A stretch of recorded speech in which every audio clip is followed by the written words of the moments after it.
Hey my friends, this is Terry here with part 3 of my series of videos of the hardest words to pronounce in English. Because of course one of the problems is the way that we write and the way we pronounce is there's not always the same. There's the little problems and little difficulties. So this series of videos is help find you those hardest, most annoying words, and I'll slowly train you piece step by step so they will never annoy you again. Okay? Now, I want you to remember that this video is about your participation. Participate. Repeat the words with me. Okay? Nice and slow and then faster. You are not born with a good English. You are not born with a good accent in English. You train it. Now again, also participate as in comment under this video a word that is difficult for you to pronounce in English, okay? If you think of a word, just comment right now. Just do it, okay? Okay, so let's start with our first word. First word is counterfeit. Counterfeit. Counterfeit. Counterfeit is made to look or appear like or similar to the original of something, usually for dishonest or illegal purposes. For example, I have never seen a counterfeit note, like counterfeit money. I have never seen one, not personally. And some notes are hard to counterfeit. Like the modern notes with the euro, I believe they are very difficult to counterfeit. Foreign, foreign, foreign. Foreign means that from a country that is not yours. The government's foreign policy or the Department of Foreign Affairs. For example here, the idea of the government, every country basically has a government, but the idea of foreign policy is the rules and regulations that they have with other countries. For example, the Department of Foreign Affairs is inside your country. You have a Department of Foreign Affairs because they have relations and connections with other countries that are not yours. Foreign affairs and foreign policy. Of course, from here we also have the word foreigner. Foreigner. Foreigner. A person in a country that is not yours. For example, now I live in Portugal and I am a foreigner here in Portugal. I'm not Portuguese, so I am in a country that is not mine. I am a foreigner. When you are in a different country, you are a foreigner. Now, foreigner is not negative. It's not bad. It's just an adjective, just a description. Paragraph. Paragraph. Paragraph. Paragraph is a group of sentences that are together and start on a new line. Write short paragraphs. It's the general advice they gave me in university. Write short paragraphs. Long paragraphs are sometimes hard to read. Long paragraphs are sometimes hard to read. Automobile. Automobile. Automobile. Automobile is a vehicle with an engine, 4 wheels and seats for a few people.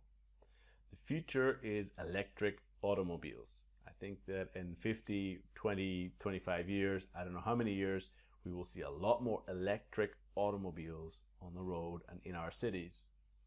I would love to have an automatic automobile. It's my dream to have an automatic car, an automatic automobile that I can just press a button and it brings me there. Just make it happen. It's my dream. Occasionally. Occasionally. Occasionally. Occasionally is not happening often. Occasionally I ride my bike by the beach. That's true. I live in a city here, small city in Portugal, which is close to the beach. And occasionally I ride my bike to the beach. I should do it more often for exercise, but I only do it occasionally. And with my girlfriend, occasionally we go to a Japanese restaurant to eat sushi. Not very often, but occasionally. Interesting. Interesting. Interesting is keeping your attention. And I think it's important to understand that in different accents with English, we have interesting, which is very sort of clear and out there. I think other people, other different like English, British English, interesting. Not always interesting, but interesting. I think you can hear both. Astrophysics is really interesting, for me, at least. And he's an interesting person. Interesting person. Do you know the difference between interesting and interested? That's a topic for another video. But if you know it, comment below. What's the difference between interesting and interested? So I would like to know if you know. Next one is chores. So that CH makes it ch. Chores. Chores are a job or piece of work that needs to be done often. Basically, chores are almost like washing your clothes, cleaning the house, paying your bills. Doing my taxes is a real chore. Like, I have to declare my own taxes and I don't enjoy it. And it's a chore.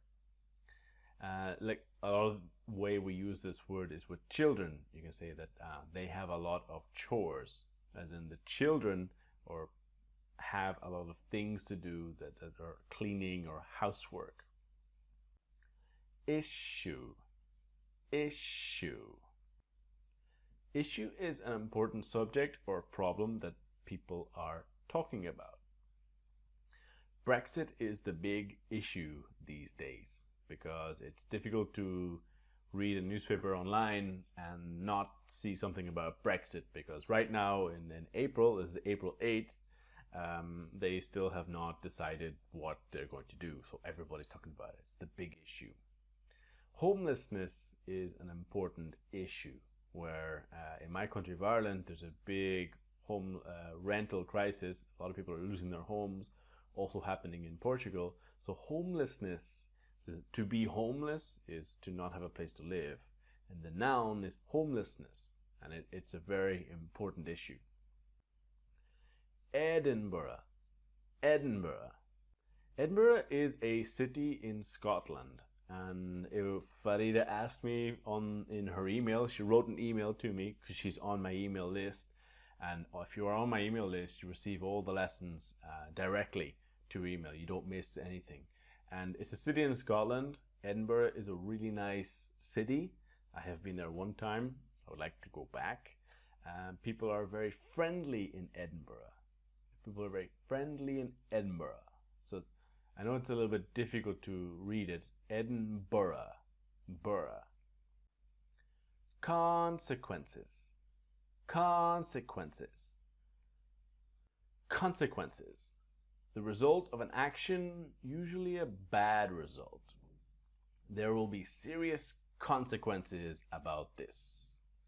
People have to face the consequences of their actions. So that ends part 3. I hope you enjoyed, hope you liked it. Don't forget that you can get a free 5-step fluency plan, and you can get on my email list and get all my free lessons, all my news direct to your email, so you don't miss anything. Here on YouTube and Facebook, if I post something, sometimes you see it, sometimes you don't. But if you're on my email list and you can get the 5-step fluency plan in the link below the video here, you get everything directly. You don't miss anything. So again, don't forget to participate. Please click like on the video. Please share it with your friends if you think it's cool. Don't forget to participate and comment a word that is hard for you to pronounce. Okay guys, thanks for watching, and I'll see you in part 4.